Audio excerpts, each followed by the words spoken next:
Bonjour à tous et bienvenue dans ce nouveau format des Motivational Speakers, le podcast dédié aux leaders inspirants d'aujourd'hui et de demain qui changent les lignes de notre société.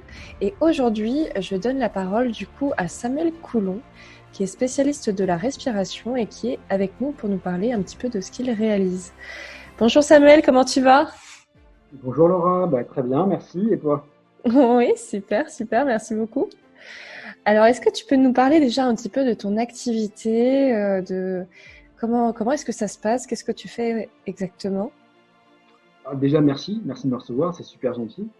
Donc, mon activité, en fait, à travers la maîtrise du souffle, j'aide les gens à atteindre leurs objectifs, que ce soit personnel, professionnel ou émotionnel.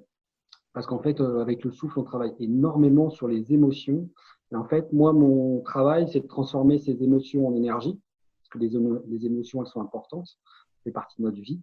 Mais ne pas se laisser submerger par ces émotions et être capable de les transformer en une énergie positive qui va nous permettre d'avancer, que ce soit la colère, la peur ou autre, pouvoir les transformer et avancer. Super. Est-ce que tu peux peut-être nous expliquer du coup le lien énergie-émotion? Parce que peut-être que c'est pas clair pour tout le monde justement. Oui, alors en fait, dans l'univers, tout est énergie. C'est-à-dire qu'une pensée, c'est de l'énergie. Alors ça peut paraître ésotérique pour certains, mais si on part sur des choses basiques, le Wi-Fi, c'est une énergie. Tout le monde sait que ça fonctionne, tout le monde sait que c'est là, personne ne le voit. Nos pensées, nos émotions, elles émettent des vibrations. On peut retrouver ça en médecine chinoise, on peut retrouver ça dans des choses plus modernes, au niveau quantique ou autre. Et en fait, ces émotions vont créer une énergie. C'est-à-dire que tout est lié à notre système nerveux autonome qui, lui, va produire des hormones qui vont produire ces émotions. Et en fait, à un moment, si on se laisse dépasser, déborder par ces émotions, au lieu de, si au lieu de réagir, on surréagit, en fait, c'est là où on commence à se faire déborder et où c'est les émotions qui vont prendre le pas sur nous. Et c'est là où ça devient plus gênant. D'accord. Et comment est-ce que, avec la respiration, tu arrives justement à aller vers cette libération émotionnelle? Alors en fait, depuis des millénaires, ça a été constaté dans certaines traditions et l'Occident n'a pas trop fait attention à ça. Mais pour faire simple, si là, toi, je te dis, ferme les yeux, arrête de faire battre ton cœur et laisse-le repartir, c'est quelque chose, je pense, qui va être très, très difficile. Si je te dis, là, ferme les yeux, arrête ta digestion et fais-la repartir, ça va être très difficile. Par contre, si je te dis, inspire, bloque et fais repartir, n'importe qui peut y arriver. Sauf que ce que les gens n'ont pas fait attention, la plupart des gens au quotidien, c'est que ta respiration, tu respires sans y penser, parce qu'elle est liée à ton système nerveux autonome, comme ton cœur, comme ta digestion. C'est lié à ton système nerveux autonome. Tu n'as pas besoin d'être là, de te dire, il faut que mon cœur batte, il faut que mon cœur batte. Tu n'as pas besoin de dire, il faut que je digère le chocolat que je viens de manger, ou il faut que je digère le bon gâteau que je viens de manger. Tu n'as pas besoin de te le dire, ça se fait tout seul. Et c'est des mécanismes automatiques en fait, hein. C'est même inconscient et c'est des Tout à fait. régulations automatiques du cerveau, quoi. Tout à fait. Sauf que la respiration, tu n'as pas besoin de compétences particulières pour te rendre compte que si tu poses ton attention dessus, tu es capable de la stopper, de la faire repartir. Et c'est la seule partie de ton système qui est gérée par ton système nerveux autonome sur laquelle tu as un contrôle à 100% aussi. D'accord. Et du coup, par exemple, pour donner un exemple simple, si tu as peur ou tu es stressé, tu as peut-être observé que ton schéma respiratoire est changé. Tu peux peut-être avoir une respiration plus courte, tu peux faire des apnées. Donc du coup, on peut faire un lien simple. Mes émotions modifient mon schéma respiratoire. Demain, si j'apprends à contrôler mon schéma respiratoire, forcément, je vais apprendre à influencer mes émotions, puisqu'elles sont liées, elles sont interconnectées. Ok. Et du coup, quel paramètre va rentrer en compte? Est-ce que c'est la durée de la respiration? Est-ce que c'est le rythme? Est-ce que c'est oui, c'est ça. Quel paramètre rentre en compte du coup dans ce schéma respiratoire? Alors, il y a plusieurs facteurs, mais alors un facteur très simple pour les débutants. Quand j'inspire, en fait, mon système nerveux autonome, il est scindé en deux parties. C'est-à-dire, j'ai ce qu'on appelle le stress, fight or flight en anglais, ils appellent ça. Donc, le combat ou la fuite. Et il y a l'autre partie qui est le rest and digest, donc repos et digestion. Tu ne peux pas être sur les deux en même temps. Tu peux pas être à la fois en stress et à la fois en digestion. C'est juste que, pour donner un exemple tout bête, hein, tu viens de faire un gros repas et tu es à l'époque des cavernes et il y a un lion qui vient de sortir de ta caverne. Tu as besoin de ton énergie pour partir en courant. Donc, il va stopper la digestion parce que la digestion demande de l'énergie et il va te donner l'énergie pour partir en courant. Mais du coup, les gens qui ont un stress chronique ou qui subissent leurs émotions régulièrement sont souvent du côté stress et du coup, sur le coup, ça paraît pas évident, mais ils peuvent avoir des problèmes de digestion, ils peuvent avoir des problèmes de fatigue, des problèmes de système immunitaire, parce que comme ils sont en stress, leur corps ne peut pas donner l'énergie sur d'autres choses, on va dire sur des travaux à long terme. Le stress, normalement, c'est un travail à court terme, c'est-à-dire je suis agressé, boum, j'ai un coup de stress, je m'en vais. Mais si tu observes, par exemple, des reportages sur les animaux, une gazelle qui se fait courser, elle va prendre un coup de stress, elle va partir. Dès qu'elle est loin du lion et qu'elle peut, pouf, elle va se calmer, et elle va se remettre à se poser et à manger. Nous, ça, on ne sait plus faire. C'est-à-dire que ton chef te prend la tête à 9 h du matin, ben, le soir à 21 h, quand tu rentres chez toi, tu y penses encore. Tu vois? Et du coup, en fait, par la respiration, quand j'inspire, j'accélère mon cœur. Donc, je suis sur la partie stress. Quand j'expire, je suis sur la partie repos. Sur la partie repos et digestion. Donc, un truc tout simple pour les débutants, j'inspire sur un temps, par exemple 2 ou 3 secondes, et j'expire sur le double. Et je m'habitue à le faire. Et vous allez voir que petit à petit, bah, tu vas ralentir. Donc, le rythme a une importance. Après, il y a d'autres choses qui sont importantes. Il y a ta tolérance au CO2. Les gens pensent tous qu'on respire parce qu'on manque d'oxygène. Mais en fait, quand tu as envie d'inspirer, c'est parce que tu as une augmentation de CO2 dans tes poumons et dans le sang. En fait, c'est lui qui te dit, ah, le CO2 augmente, respire. Sauf que les gens qui respirent de façon chronique très vite sont devenus intolérants au CO2. Un peu comme les diabétiques ont des problèmes avec l'insuline. Ce qui fait que dès que tu as la moindre petite parcelle de CO2, hop, t'inspires. C'est comme ça, tu vois. Et en fait, il faut réapprendre à être tolérant au CO2. C'est-à-dire que, par exemple, on peut soigner des asthmatiques en leur apprenant à respirer moins, ce qui peut paraître paradoxal, mais en fait, trop d'oxygène est négatif aussi pour la santé. Trop, ça crée une oxydation cellulaire. Donc, il faut apprendre à trouver ce juste équilibre. D'accord. Ok, super Donc, intéressant. voilà, le rythme, la quantité d'air, la référence par rapport au CO2, savoir si tu es sensible ou pas sensible au CO2. Si tu prends des grandes inspirations ou si tu prends des douces inspirations et tout va jouer en fait. Mais comme on est unique, moi c'est pour ça que je donne des outils aux gens pour qu'ils explorent et qu'ils deviennent conscients de leurs sensations. En fait. Et quel est le problème, on va dire, si tu as trop de CO2, justement, ça t'amène à quoi? Alors, si on avait trop de CO2, c'est un produit qui est nocif à une certaine quantité. Mais le CO2 aussi, c'est le trop d'oxygène actuellement chez l'occidental en général qui crée les problèmes. Ok.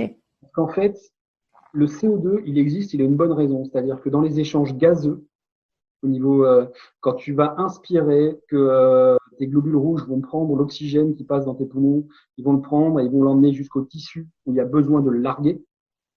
En fait, c'est par exemple, imagine un coureur.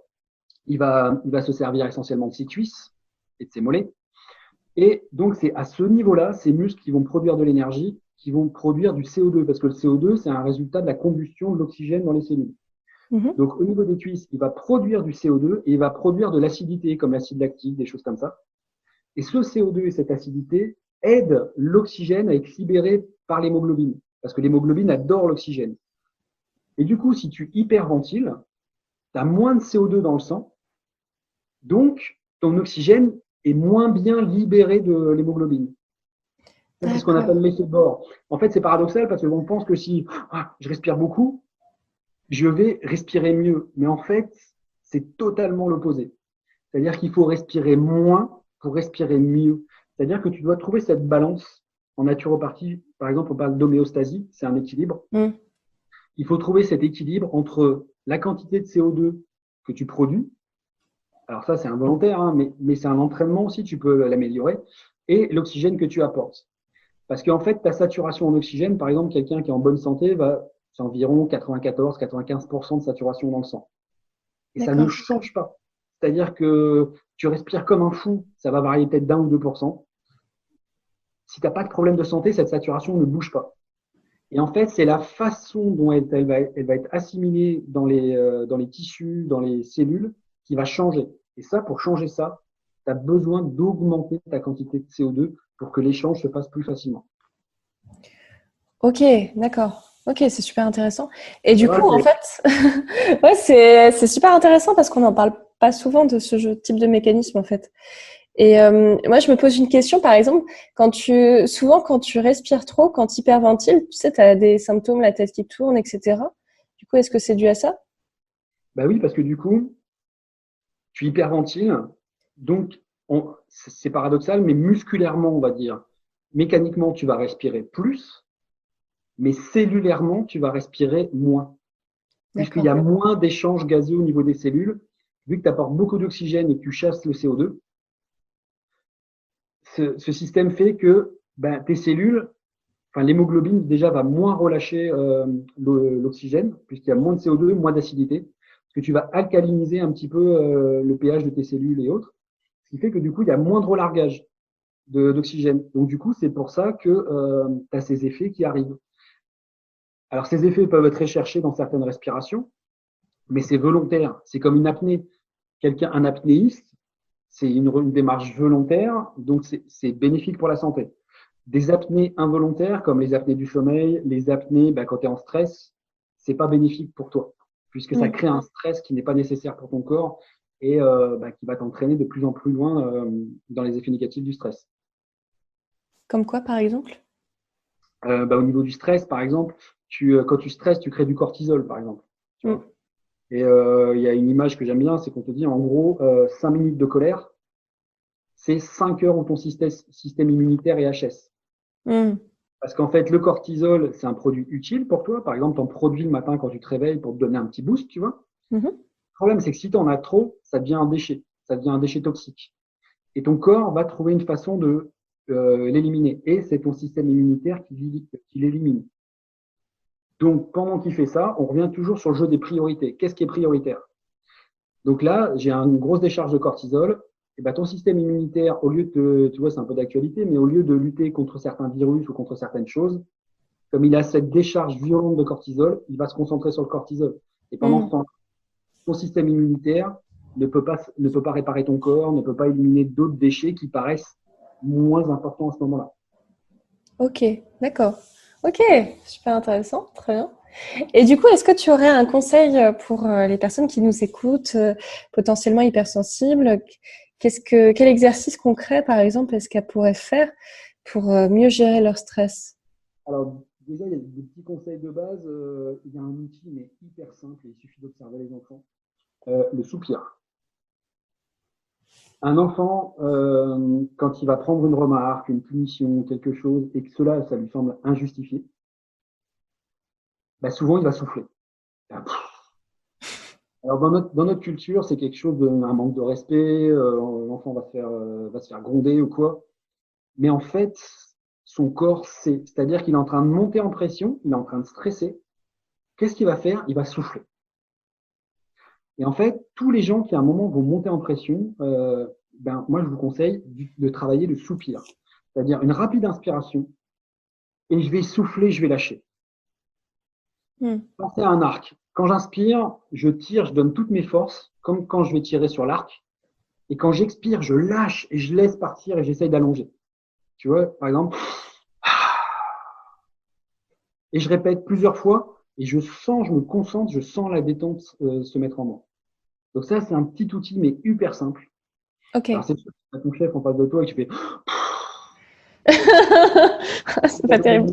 c'est moi qui ai dit que vous pouviez souffler en face de tout le monde. Euh, voilà, le soupir, c'est un outil extrêmement puissant. Ok, ça marche. Le bâillement, c'est un autre outil. Et tout le monde dit, ah, c'est que je t'ennuie. Tu vois, on est en train de discuter et tu te m'as bâillé. Et là, rien que le fait d'en parler, tu vas bâiller. Le bâillement, en fait, c'est pareil. C'est pas que les gens s'ennuient. C'est un moment, tu viens chercher cet air, et tu viens te libérer. Tu libères des tensions. Donc ça, le bâillement aussi, c'est quelque chose d'important. Il faut surtout pas le bloquer, quoi. Hmm. Donc, c'est des petits Ok. modules super bien. Mais par contre, au niveau exercice respiratoire, s'il y en a qu'un que les gens doivent pratiquer, c'est la cohérence cardiaque. Hmm. C'est vraiment un outil extrêmement puissant. Hyper simple à mettre en place et extrêmement puissant. Ok. Si toi tu pratiques, si tu connais. Oui, je connais, oui, oui. C'est, tu fais 5 secondes d'inspiration, 5 secondes tu bloques, 5 secondes d'expire, il me semble. Alors, c'est 5-5. J'inspire, j'expire. Il n'y a pas de Ok. blocage sur la cohérence cardiaque. C'est vraiment. Et ça doit être très fluide. Tu imagines ta respiration sur un cercle. Ok. J'inspire, j'expire. Et jamais ça s'arrête. Il n'y a pas de C'est blocage. c'est marrant parce que j'avais vu des versions où tu avais des blocages, mais je me dis que. Ouais, alors, c'est le problème aujourd'hui, c'est que la cohérence cardiaque est tellement simple que tu retrouves de tout. Ouais. Moi, je sais que j'ai été formé par le docteur War, justement, qui est un des fondateurs avec le professeur Servan Schreiber, qui a créé la méthode 365. Mhm. Et justement, je pensais à toi parce que je lisais encore des choses sur le chant, les prières, des choses comme ça. Et en Ouais. fait, dans certains chants, le rythme te fait rentrer en cohérence parce que ça t'oblige à respirer sur du 5-5. D'accord. Ah, je savais pas. Ok. Et certaines prières chantées, par exemple, ça donne pile 5-5. C'est-à-dire que tu inspires sur 5, tu expires sur 5. Ok. Et c'est pour ça que les gens se sentent si bien ou autre, tu vois, c'est qu'il y a ce rythme qui est induit. Et en fait, on le retrouve dans plusieurs types d'art, on le Ok. retrouve dans plusieurs types de religions, dans plusieurs croyances, et on va créer ce 5-5. En fait, il ne faut pas qu'il y ait de pause, il ne faut pas qu'il y ait de blocage. C'est 5, j'inspire, 5, j'expire. D'accord. Ok. Tu vois. Ouais, c'est super intéressant. Voilà. Et tu fais, alors la méthode 365, justement, c'est j'inspire, je fais ça 3 fois par jour. Donc Ok. c'est matin, avant de déjeuner et en milieu d'après-midi. Parce qu'en gros, D'accord. c'est un outil de 5 heures. Et l'idée, c'est de shooter le cortisol, c'est éviter de surproduire du cortisol. Donc, c'est de te recentrer, de te ramener plus dans le repos. Donc, le Hmm. matin, quand tu as un shoot de cortisol, bim, je le fais. Avant de déjeuner, ça fait déjà 4-5 heures que je l'ai fait. Donc, boum, je recommence. Et en plus, comme je vais être détendu et sur le mode digestion, bah, je suis prêt à manger. Et en milieu d'après-midi, tu as un deuxième pic de cortisol parce que tu as besoin de te réveiller. Tu as mangé à midi, tu as ta digestion, ça t'a pris de l'énergie. Tu as déjà passé une journée de travail, donc tu as besoin de ça. Tu as besoin Hmm. de ce pic de cortisol. Mais comme nous, on est déjà trop en stress, les Occidentaux, souvent, eh ben, le fait de le faire 3 fois à ce moment-là, ça casse le cortisol et ça te permet d'avoir un équilibre, une balance au niveau de ton système nerveux. D'accord. Matin, déjeuner, milieu d'après-midi. Ok. C'est parce que je respire 6 fois par minute. J'inspire sur 5, j'expire sur 5, ça fait 10 secondes. Et donc, j'ai bien 6 fois 10 secondes, ça fait ma minute. D'accord. Ok. D'accord. Oui, c'est très Et le logique ça, finalement. c'est pendant 5 minutes. À chaque Hmm. fois que tu fais l'exercice, c'est pendant 5 minutes. Donc 3 fois par jour, 6 respirations par minute, pendant 5 minutes. Et 365 parce que tu le fais tous les jours. Ça te prend que 15 Ok. minutes par jour minimum. Ok. Top. Ok. Merci, docteur. Voilà. Ça marche. Super. Alors, est-ce qu'il y a, parce qu'on est quand même sur les motivational speakers, donc le but c'est d'inspirer également. Est-ce que toi, il y a quelque chose qui t'inspire dans ta vie de tous les jours, tu vois, un truc, tu dis waouh, ça c'est génial quoi. Et moi, c'est le voyage, la découverte, l'échange, l'échange culturel. Et ça, c'est quelque chose. Mais j'ai passé mes 10 dernières années à voyager, que ce soit en Afrique, que ce soit en Asie, en Amérique centrale. Et voilà, c'est le truc, je me retrouve comme un enfant à chaque fois, quoi. Tu vois, les yeux qui brillent, t'es là, ça, waouh. Ouais. C'est Et vraiment un tu, truc. tu proposes maintenant d'ailleurs justement aussi des immersions, des choses comme ça de ce que j'avais vu. Ouais, tout à fait. Bah, la prochaine, on va garder la foi. Hein, la prochaine, c'est avril. Donc, les avions, tout fonctionnera, on pourra voyager facilement. Ouais, au mois d'avril, par exemple, je propose une immersion, bah, justement, sur le travail de libération émotionnelle. Je propose une immersion au Nicaragua, dans C'est génial. un centre en pleine nature magnifique, avec, enfin, je veux dire, t'as toute la nature autour de toi. C'est un centre qui est vraiment éco-responsable, enfin, qui fait plein de belles choses. Et là, c'est travailler sur les 5 piliers de la libération émotionnelle la méthode que j'ai créée. Voilà, et là, ça va être vraiment, c'est vraiment un endroit magique pour faire ce genre d'événement. Ah, c'est super. Et ben dis donc, c'est génial. Ok.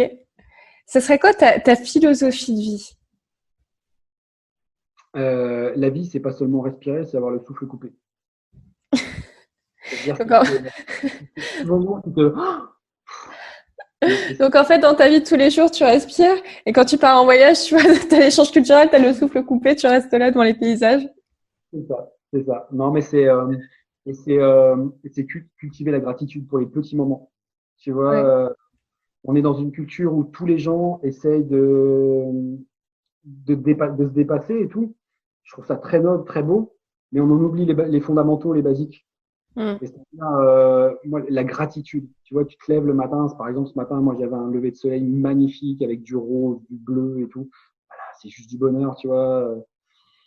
Tu sens l'air, tous ces petits moments là, cultiver la gratitude et être comme un enfant à chaque fois que ça se passe, quoi. Tu vois, cultiver cette joie. Ouais. Et c'est marrant parce que j'ai l'impression que, tu vois, parce qu'en soi, on pourrait se dire la respiration, c'est quelque chose de très simple. Pourquoi est-ce qu'on Mhm. doit réapprendre à respirer? C'est comme moi, j'avais fait aussi la méthode Alexander, je sais pas si tu connais. Oui, c'est pareil, tu peux te dire, mais pourquoi je dois apprendre une méthode posturale? Enfin, et c'est vrai que tu te rends compte qu'on oublie finalement des choses qui sont mais très basiques en réalité. Et que c'est même ces choses qui sont très basiques que finalement, bah, on a le plus de mal à faire, souvent. Tout à fait, c'est parce qu'elles font partie de notre quotidien qu'on n'y fait plus attention. Et puis, on est dans une société aujourd'hui qui nous facilite énormément la vie. C'est-à-dire que, enfin, en tout cas pour les gens que je côtoie ici, par exemple, qui ont des gros problèmes respiratoires, bah, c'est des gens qui ont un minimum de confort, hein, c'est-à-dire j'ai un toit, j'ai de la chaleur, la nourriture, on n'a plus besoin de forcer pour la mâcher. Tu vois, Mm. souvent la nourriture, elle est déjà molle, elle est déjà. Tu vois. Et en fin de compte, il y a eu des études faites, par exemple, qui montraient le lien entre ta mâchoire, ta dentition et ta respiration. Mm. C'est-à-dire que des ethnies qui vivaient dans la forêt, qui allaient manger ou de la viande ou des légumes, des choses comme ça, mais un peu dures et tout, obligés de mâcher, avaient une mâchoire plus forte et avaient un meilleur système respiratoire. Parce qu'en fait, quand D'accord. ta mâchoire, elle est plus utilisée, quand un organe est sous-sollicité, il dégénère. Ce qui fait que ta mâchoire, c'est pour ça que par exemple, on retire les dents de sagesse, des choses comme ça et tout, ça n'existait pas avant. Et maintenant, les mâchoires réduisent. Mais sauf que le problème, c'est que ça va jouer sur le palatin et tout, et ça va venir boucher tes narines, par exemple, tu vois, parce que ça va réduire les voies respiratoires. Donc ça se fait insidieusement, ça se fait tout doucement sans qu'on s'en rende compte. Mm.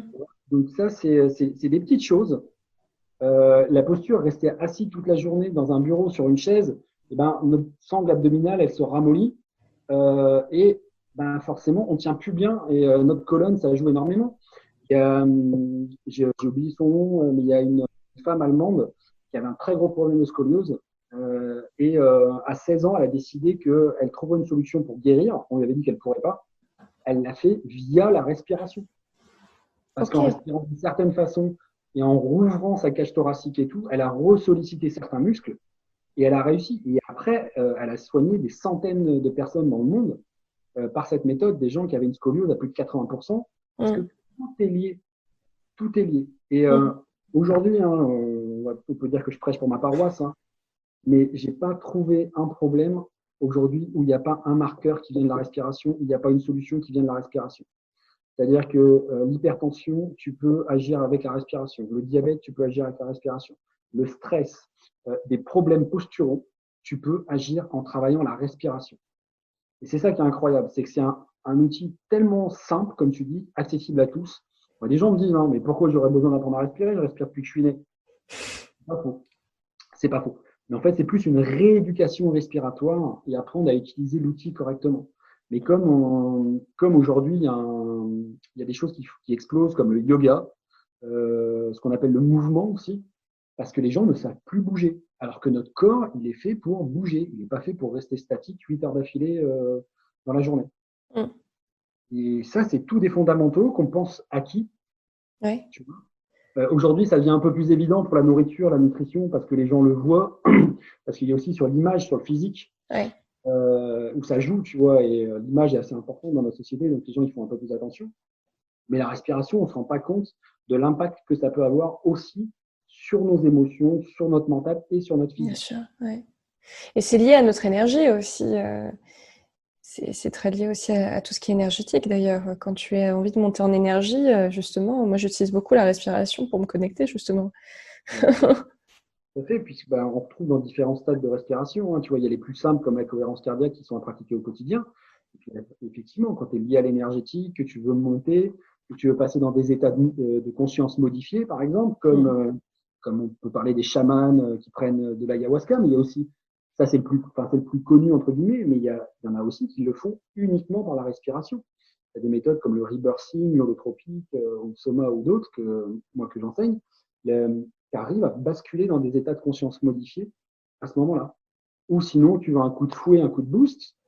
Tout à l'heure, je te disais, tu augmentes ton expiration et là, tu vas faire l'inverse, c'est-à-dire que tu vas augmenter l'inspire et réduire l'expire. C'est-à-dire, par exemple, tu vas faire et tu vas en faire quelques-unes et tu vas voir que d'un seul coup, tu sens la chaleur qui monte et tout.